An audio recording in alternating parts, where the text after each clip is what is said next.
अब हम सूरा अल मुल्क को बारीकी से समझते हैं। ये कुरान मजीद की 67वीं सूरत है और ये मक्के में नाजिल हुई थी। इसका नाम अल मुल्क यानी बादशाहत या राज्य है और ये नाम इसलिए पड़ा क्योंकि इसकी शुरुआत ही इस बात से होती है कि सारी बादशाहत उसी अल्लाह के कब्जे में है जिसने इस दुनिया को बनाया है।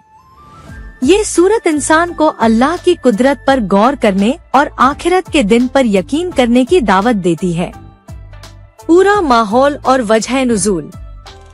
ये सूरत उस वक्त नाजिल हुई जब मक्के के लोग आखिरत के दिन को झुठला रहे थे और मौत के बाद दोबारा जिंदा किए जाने पर सवाल उठा रहे थे।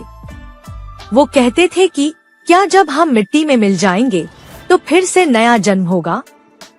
ये तो बस एक झूठा वादा है। इस सूरत का मकसद उनके इन सवालों का जवाब देना और उन्हें अल्लाह की बनाई हुई कायनात ब्रह्मांड में सोच विचार करने के लिए उकसाना था, ताकि उन्हें खुद ही समझ आ जाए कि जो खुदा ये महान दुनिया बना सकता है वह तुम्हें दोबारा जिंदा करने पर भी कादिर है। सूरत की तशरीह, व्याख्या और उसके अंदरूनी पहलू। सूरत की शुरुआत ही अल्लाह की बड़ाई और उसकी बादशाहत के ऐलान से होती है।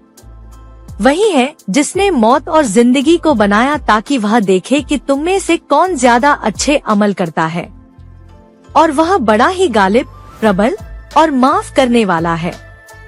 फिर सूरत आसमान की तरफ इशारा करती है जिसमें अल्लाह ने 7 आसमान बनाए और उन्हें तारों से सजाया।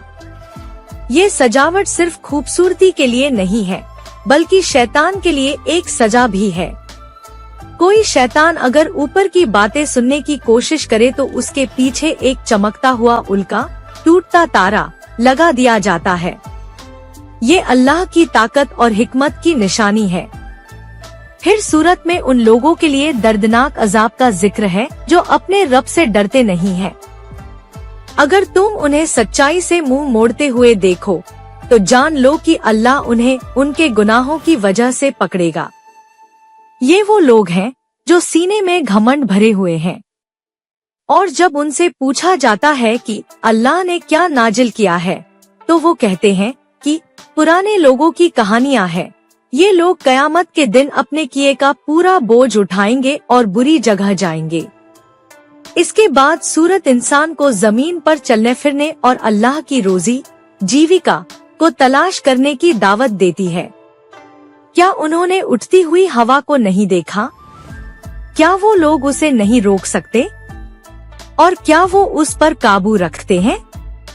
फिर पानी का जिक्र है। अगर अल्लाह चाहे तो तुम्हारे पानी को जमीन में धंसा दे, फिर तुम कभी नया पानी नहीं ला सकते। ये सारी निशानियां इस बात की गवाह है कि तुम्हारा रब ही सब कुछ संभालने वाला है। सूरत के आखिर में एक बहुत ही दिलचस्प सवाल पूछा गया है। कहो, बताओ तो, अगर तुम्हारा पानी जमीन के अंदर चला जाए तो फिर कौन है जो तुम्हारे पास बहता हुआ पानी ला सकता है? ये सवाल इंसान की बेबसी को दिखाने के लिए है। फिर सूरत का अंत इस बात पर होता है कि क्या वो शख्स जो सिर के बल चलता हुआ सीधी राह पर जा रहा है बेहतर है या वो जो सीधा चलता हुआ सही रास्ते पर है? सूरत की उपयोगिता और मुख्य संदेश। ये सूरत हर इंसान के लिए बहुत काम की सीखें रखती है। सबसे पहले तो ये हमें अल्लाह की कुदरत और उसकी बादशाहत का एहसास दिलाती है ताकि हमें पता चले कि हम किस महान मालिक के बंदे हैं। दूसरा, ये सूरत हमें आसमान और जमीन में सोच विचार करने की आदत डालती है। हवा, पानी, रोजी ये सब अल्लाह की निशानियां हैं जो हमें उसकी तरफ बुलाती हैं। तीसरा, ये सूरत हमें आखिरत के दिन की हकीकत से रूबरू कराती है और चेतावनी देती है कि जो लोग अपने रब से डरेंगे नहीं, उनका अंजाम बहुत बुरा होगा।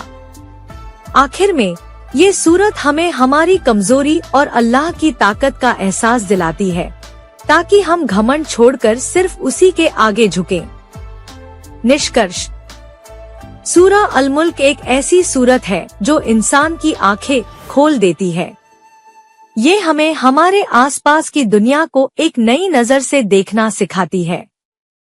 हर पक्षी का उड़ना, हर हवा का चलना, हर बूंद का बरसना, ये सब अल्लाह की तारीफ कर रहा है। इस सूरत को पढ़कर इंसान के दिल में अल्लाह की मोहब्बत और उसके खौफ का एक अनोखा मेल पैदा होता है। वो समझ जाता है कि उसका रब कितना महान है और वह खुद कितना छोटा है। ये सूरत दिल को नर्म कर देने वाली और जिंदगी को सही मकसद देने वाली सूरत है। ये हमें याद दिलाती है कि हमारी हर सांस, हमारा हर कदम उसी की निशानी है। बस जरूरत है तो गौर से देखने और समझने की।